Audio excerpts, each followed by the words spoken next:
So your mother drives. So your mother drives. So your mother drives a first-gen Prius. So your mother drives. So your mother drives. So your mother drives a first-gen Prius.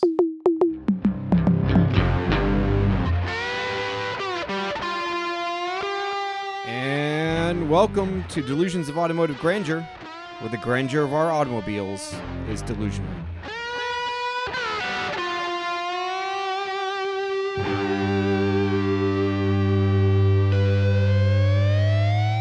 We'd like to begin today's show with a shout out to listener Frank Buddick of Stanton.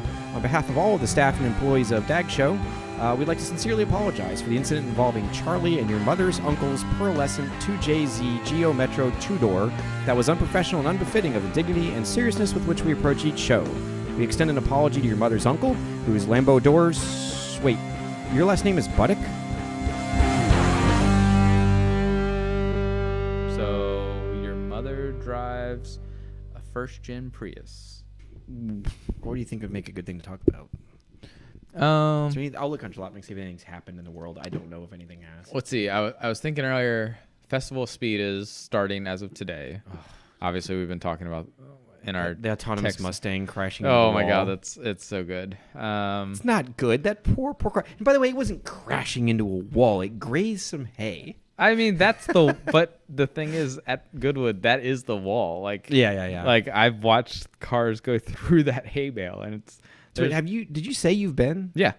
Oh. I went in 2016. 2016. I was thinking about it on the way over here.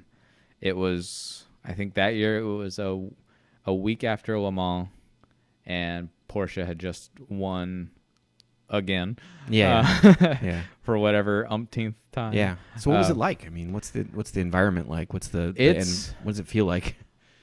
So I will preface this and say that was a great lisp moment there. I want to point that out. And I will say that I got there, and the first thing I remember seeing was three GT40. Want to say that those had to be the Mark II GT40s. Climbing the hill, they had just gone under the arches. There's a big stairway that goes over the track, so you can get between the mansion side and the entrance where all the some of the manufacturers are. But I remember just watching these three cars tear up this hill, and there are a few things I feel like that have ever made me just start laughing and giggling like a school child, but this moment, that moment where those three cars rolled by, and there's obviously a minute or so between. But I just remember laughing like an idiot.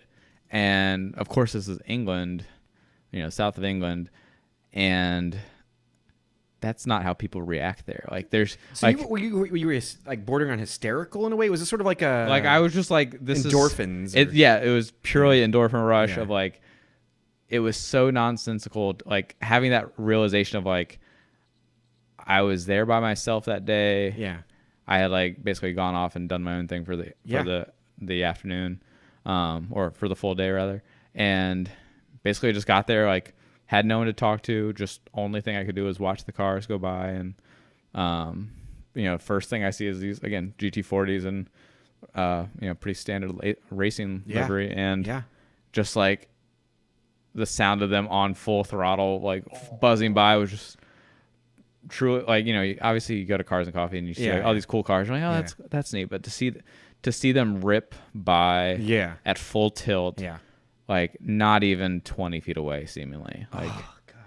You could, and at one point I found a nice section of the track where they're coming from the paddock, and they basically have to go, it's all one small lane that runs up and down the hill. Yeah. So they have to coordinate, they do heats where they, send a group of 12 cars up, and then they all have to turn around and all come back down in almost in traffic, where there's this suddenly a parade coming down the hill of all the cars that just went sprint up it. So you get like I have a whole bunch of great photos of like old Group B rally stuff that climbed and but it's funny that those GT40s are what made the impression to you. And it was obviously the first car. And I want to tell a quick story, then I want to jump back into other cars that made an impression on you. But those, and I'm sure, to our listeners, like, eventually I'll talk about this more, and maybe I'll post some pictures of the little goodies I'm going to tell you about. But and I believe I told you this story before, but they have not heard this. Mm-hmm. So my dad and his buddy were his friend was going to buy a Volkswagen Beetle, and he, as you know, you could choose an option back in the day, and I think you can still do it maybe with Volvo, and I think Volkswagen still does it, where you can pick a car up at the factory in Europe, drive it all over Europe, and then drop it back off, and they're going to ship it overseas anyway, so why not go ahead and get it there? And I don't even think it was expensive. I think it was like just the equivalent of maybe $500 or $600, but back then in that money. So anyway, so my dad and his buddy ended up driving around Europe in 1966, and in a Beetle they just picked up from the factory, just went going all over the place, having fun. You can imagine how great that would be. Neither of them were married, so it was just like fun running around, and they got a bee in their bonnet, so they drove to see the Dutch Grand Prix at Zandvoort in 1966. Now, I've got to say, like, while I'm talking, I'm going to pull up the roster of the drivers that were there that day. But needless to say, it was a pretty cool set of drivers. But sort of an unknown thing about that race is, my dad's standing on, the sand dunes and everything. And by the way, with Max Verstappen, there's rumors this track will be back. I mean, which would be phenomenal with the history. My dad and I have already said if they're doing it, we're going. There's nothing will stop us from seeing Verstappen race in Zandvoort, since my dad was there back in the day. But they're standing on the dunes, and they see some really strange cars coming by. They're very loud, pretty cool looking, but they have like half bodywork, half no bodywork. And it turns out, I don't think he realized this until I told him maybe 6 years ago, that they were filming Le Mans. Oh. And it was either a Grand Prix. I can't remember. I always get them mixed up. Oh God, people are going to hate me now. That's all right. But anyway, it's the one with the guy that played Jim Rockford. I can't think of his name. Oh God, everyone's going to hate me now. Oh, jeez. Okay. Well, it's either Steve McQueen or it's... No, it's not. Okay. God, this is really getting bad. Everyone literally just we're out. Turn off. Yep. No. Don't leave us. We're going to come back to this. We'll hang... Yeah. We don't have a script in front of us. No, we don't. That's all we're trying to... Wait. This isn't script. It's James Gardner, by the way. Oh, okay. Yes. And I will also figure out the movie real quick because I'm pretty sure that's it. And... Yeah, 1966. Yeah, it's Grand Prix. Okay. And so... But the cars were gutted GT40s with cameras put on them and stuff. Very cool. Because they were essentially the only things that could kind of keep up with Formula One cars in a way. So that's how they were doing some of the cool following shots. And they were doing it with real cars. Grand Prix had real drivers in it. You can see real drivers in the background. If anyone hasn't seen that movie, highly recommend it. It's available on Blu-ray now, as I believe. But anyway, so they ended up at Zandvoort. And let's see if I can tell you some of the... that's my GT40 story. That's a good one. It's... But let me pull this up, and I'm just going to list the drivers, and I want to jump back. I want to hear more about the festival. Yeah. Let's see, Dutch Grand Prix. Boy, this is a professional show. You can hear clicking and typing. Just means it's real. Yes, it's very real. And okay, yes. So these are the drivers that were present that day. So listeners, sit back and hold on to your seats. Jack Brabham, Graham Hill, Jim Clark, Jackie Stewart. There was a John Surtees, who was, God, what an amazing guy. I think he's the only guy that's won the Formula One Grand Prix and the motorcycle Grand Prix World Championships, which is kind of awesome, actually. And also there was this little known guy named Dan Gurney. Yeah. Oh, yeah. And there was casual. Yeah, just you never heard of guy. Him. And there was this and there's Joe oh God, I hope we don't have international racers. It's going to be pissed at me. But there's Joe Rent, which I never say his name right. I hope people got that right. And then there's this guy, this wily upstart, who unfortunately his engine blew up, so my dad didn't get to see him race. But his name was Bruce McLaren, who was still alive at the time. Excellent. And the cool thing is the trinkets I was talking about earlier is that my dad has, you and I need to get together on this with your vinyl abilities. Yes. He has his original ticket stubs, his original program. Oh, wow. That would describe the drivers and have little bios and stuff. And it also has it says, I think it either says Zandvoort or Dutch Grand Prix. I might say Zandvoort. but it's a decal. And it's essentially it's a sticker that you would wet the back and then put it on your car. Yep. There's not even a wrinkle or fold in it. Wow. It's in mint condition. Wow. And what I was thinking was we could scan the heck out of that. Oh yeah. I don't even. You could make a sticker for our car. Yeah. If you get a nice sharp picture of it, I can make that happen. Okay, that would be awesome. Especially, I'd love to give that to my dad for Christmas or something. Just say, "Dad, go look at the back of the truck." He'd freak out because I don't know how you keep something like that in perfect condition for 50 years. Oh yeah. That's like. Yeah. That's like finding the new old stock vinyl stickers that are like from a Ford Boss 302, right? And you're like, wait, I had, and at that point, like, at this point, I've worked with the vinyl and be like, don't apply that to your car. It's not going to do any good. It's going to crack immediately. But so give me a little bit more on Goodwood. What would you recommend people do if they do end up going? So if you go to Goodwood, I think you have to spend at least like an hour wander through the manufacturer tents. There's always, I thought one of the coolest things was like there's, you walk through anyone and they have the latest and greatest models. But then they also always bring the old school models too. Like I went, being a Volkswagen nerd, I had to go check out the Volkswagen tent, and they had not only, they had just set the ring record for front wheel drive with the Club Sport S. Yeah. And they had their GTE prototype that was like making rounds, and they had their like Mark I Golf, as the like 40th throwback. Yeah. But then like, one of those. And looking at it like this year, like similar situation, like Toyota, has the Supra there. Singer has the new, what is it, DLS, whatever Singer that's $1 million, I'm sure. But I mean, it's magical. It's a car show. It's wrapped up with a race going on the whole time. You can wander through the woods and see rally cars, like bears. No bears. Okay, that's good. Bonus. You'll get some like RAF flyovers. You'll get like there's like there's like whole like I didn't even get there's so much stuff to do. It's like truly going to like a massive like fairground of like here's all the automotive things you could ever want to do, like thrown into like a few hundred acres. And like there was like off-road experiences and like, oh, you want to go do burnouts in a new Jaguar? Like, yeah, we'll throw you in a Jaguar. They have like a Land Rover obstacle course. Yeah. Oh, wow. They had. I think last year or the year I was there was Audi would set them up with like whatever the latest and greatest, and like they had like full on like sand crawlers like running through mud courses. It's wild. Like there's so much to do. Like you could spend it runs 4 days. Yeah. You could spend all 4 days doing and having a different day. Yeah. Throughout. So, by the way, listeners, that was not static. Charlie, what was that? That was me burping. Trying to squelch it. But you should actually next time you have to burp, do it into that Flowmaster that's sitting next to you. We have to, you know what? We'll do that later. I don't know if that'll muffle it. No, if we record another piece later, we have a burp coming. Just go ahead and do it right into the mic. Right into the. Maybe I'll set up another mic right next to it so you can just lean over like it's a trumpet or something and just. I'm gonna get a Sharpie and rename it the Burpmaster. The Burpmaster. Anyway, so Charlie. To the delusions of automotive listeners, Goodwood. Bucket list item, absolutely. The Festival of Speed is a must-do for anybody who loves cars.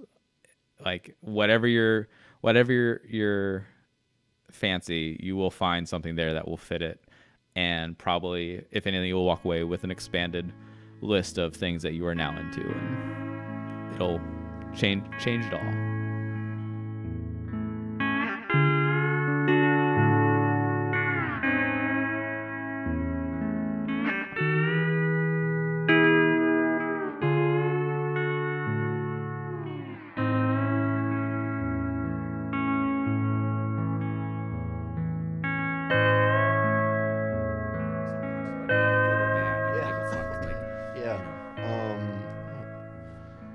There's a lot of things. What grinds my gears?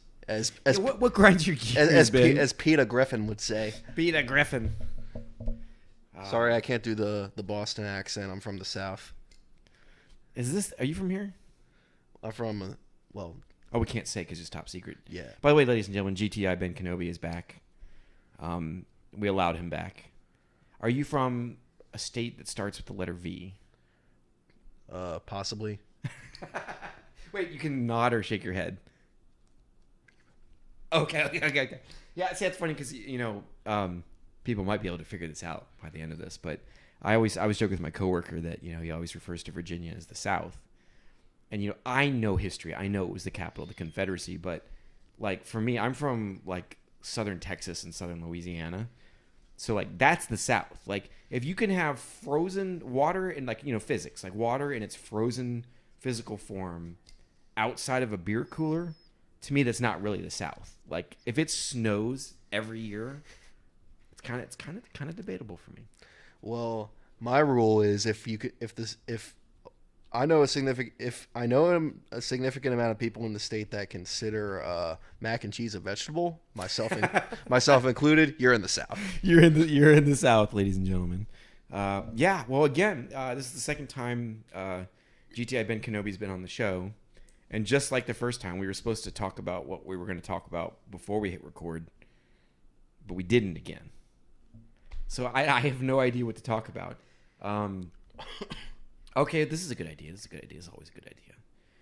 So, tell me about cars tell me about a realistic car you would love to own, and why would you want to own it? Nothing crazy, nothing like $1 million. Yeah. Under $100,000. Under 100? Like under 75. No, under 60. Like attainable. You can get this. New or used doesn't matter. Like you just knocked one of my favorite cars out of contention there. But we could make it used. Does that work then? Sure. Okay, let's go with used. Sure. Then. Yeah. And does it have to be the daily driver, or can it be the no restrictions? No restrictions. And if your instant answer is Caterham, like no roof, no windows, that's fine. It doesn't have to actually be usable. You can even say a BRZ. Those cars are okay. Brent's not here to defend himself, so you know how it goes. And by the way, did you know that Brent's BRZ is black? It's not gray. It's almost the same color as Volkswagen Carbon Steel Gray, so I say it's gray. Yeah, oh god, no, you can't side with Brent. Although, implying that his BRZ aspires to be a Volkswagen, I think that's accurate. That's not a high thing to aspire to. No, come on, man. Full disclosure, I do own a Volkswagen. Yes. Our longtime listener, because there's no way we have more than one, probably would know that from your previous glorious segment. All right, so what you got, man? $60,000, under $60,000, attainable, new or used car that you are actually going to try to get. Can I do new and used? Doesn't. Let's just go with one. Just one car? Yes. Ooh, man, his face went from happy and content to, oh god, I have to choose. Yeah, because with some used cars, or very few used cars, they might actually appreciate from what they sold at, i.e. the NSX, Cayman GT4, which that car, both those cars fall outside the category anyway. I want a NSX in some really obnoxious color. I would love an NSX. And by the way, to any listeners that we may or may not have, because we don't have any listeners probably, we're talking about the original NSX. I was about to ask that same question. Yeah. Car, okay. So...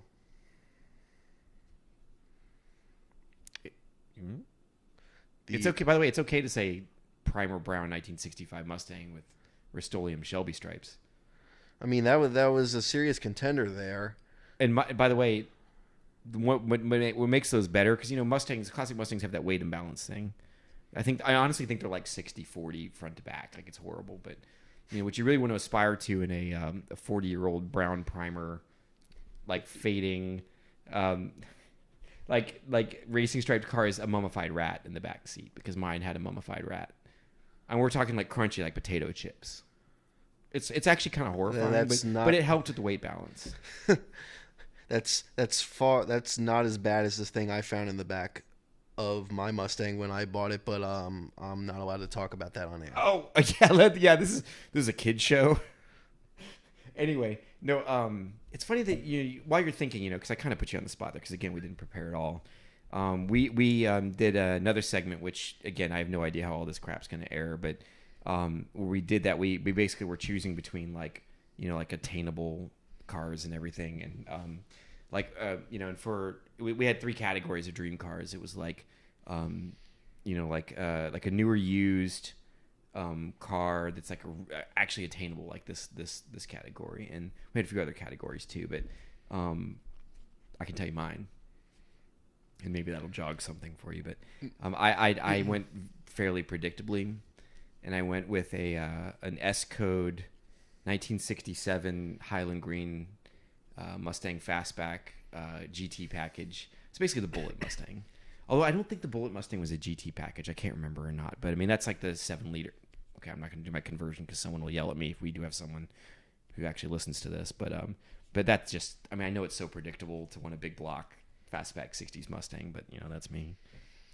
Yeah. I mean, the attainable dream car, or semi-attainable, depending on how the career path goes, that car has always been the Porsche 911. Okay. So with the magic of depreciation, basically any water-cooled 911. And I know a lot of... Oh, we went water-cooled. Yeah. A lot of our more senior viewer or listeners are going to be trying to find me on social media and find out where I live and set my car on fire because I just committed the sin of wanting a 911 with a radiator in it. Well, talk to me about that. Why would you make that choice? Why are you making that choice? Just simply reliability and power. As a chemical engineer, I know that because of thermal properties, compared to thermal properties of water and air, water does a so much better job of cooling. And when you have an air-cooled engine in the back of a car, that's not exactly conducive to, especially in traffic, to... So why is that? Tell the listeners why. Well, I mean, there's just no air going over the engine. You have the whole car basically in front of the engine. With a motorcycle, the engine's basically exposed. And that's why this, like Werner bikes, like the Rebel 250, GZ 250, Honda Nighthawk, they're air-cooled because that keeps the weight down and keeps it simple. You don't have any water lines. You don't have a radiator. Yeah. You don't have any of that stuff. It's funny that you bring this up because I never really considered that. Like most cars have the engines in the front. Okay. So, and when you do that, you have your radiator opening, you have air flowing over the engine. But I'm trying to think, do you know of any air-cooled front engine cars? The Trabant. Wait, Trabant. What manufacturer is that? Trabant. No, the Trabant, the East German communist people's car. Oh, you went communist. See, that's... Wow.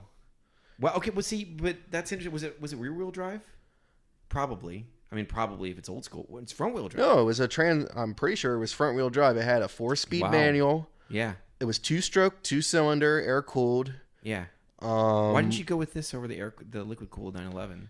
Because I like to be able to buy parts in the United States. Whatever, man. Aren't these the kind of cars that like Clarkson was like hitting in them with hammers and they would just dull thud, like because they made them out of like tank steel? No. Funny, the Trabant that was actually made out of recycled jeans. Wait, what? Like denim? Duraplast. And the thing, and the terrible thing about Duraplast is that it's non-biodegradable. So in Germany you'll see these basically corpses of Trabants where the rest of the car has either been stolen or rotted away or or consumed by wildlife, but the body is going to stay around for God knows how long. And they'll all be gone, and they'll still be there, like probably kind of like Ford Rangers. They'll be like the only vehicle. Yeah. Them and Crown Victorias will be the only vehicle. And I can guarantee you what won't be there. International Scouts are the first generation Broncos. Those will not be there. Those are the cars that, like, if they think about moisture, they just turn to a pile of orange dust on the ground. Kind of like MGs. Oh man, there's gonna be like pitchforks and like burning torches. Oh, don't get me wrong. I love driving MGs. I would just never own one because I like to drive my cars more than 10% of the time I own them. Well, you've just offended so many people. But wait, They're did fun. you say Don't you get me wanted- wrong. Wait, no, I couldn't. Wait. We need some clarification here because I could have sworn you told me recently you wanted an MGB GT. Did you not tell me that? Or was that someone else? Am I hallucinating? No, it was me. Okay, so Because this conversation just got awesome because you just ragged on this car, but secretly you want one. So why would you want one? Because it's undeniably British. Yeah. And it has so much personality. Wait, so you say undeniably British, and I'm thinking what it wants to colonize places, like it wants to colonize places, but have poor electronics while doing it, in a car. Like, cough, Lucas. Oh. Anyway, so so tell me about an MGB GT. You say you would like one. I know I have to admit something because my knowledge of British cars is not terribly great. But besides wanting, and oh god, I'm just about to alienate all the Cooper people out there, but I would love a Mini Cooper in Mr. Bean green with the matte black hood. You can see I've got a Hot Wheel right there, but it's literally my favorite Matchbox car I've ever found in my life. And now I've called something a Hot Wheel and a Matchbox at the same time, which means other people are going to be angry. God, this whole show is about alienating people all of a sudden. I mean, we live in an era where everyone gets offended by anything. Yes. So about anything. No, but so to be honest, the great show Wheeler Dealers. God, people are going to be bad. I did not know the MGB GT existed. I thought they were all roadsters. And Ed China and Mike, they picked one up and they fixed it up. And I just fell in love with it instantly. So what is your long-term thoughts on that? Like, why do you want one? well, I just like an MGB or a midget because they're much more affordable. Yeah. It would teach me a lot about rebuilding an entire car because more than likely the one I would buy would be like a couple grand on Craigslist. Like it runs, but that's about it. Like I want to learn about redoing an entire wiring harness in the car. I want to rebuild an engine. I want to learn about patching up rust.